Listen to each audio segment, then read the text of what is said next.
গরমের সিজনে যত রকমের ফল পাওয়া যায় তার মধ্যে মুনিয়ার সব থেকে পছন্দের ফল হচ্ছে তরমুজ আর হচ্ছে মালটা।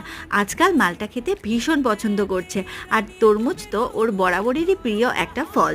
এদের কিন্তু তরমুজ ফিঙ্গার ফুড হিসেবে দিলে ওরা খুব মজা করে খেতে পারে নিজের হাতে। আর কোন বয়সে কিভাবে কাটতে হয় সেটা দেখতে হলে আমার চ্যানেলে ভিজিট করে তোমরা কিন্তু দেখে নিতে পারো। আমি ওখানে দিয়েছি কোন বয়সে কি ঠিক কিরকমভাবে তরমুজ কাটলে সেফলি ওরা খেতে পারবে। Fruits is very healthy. Yes, fruits are very healthy.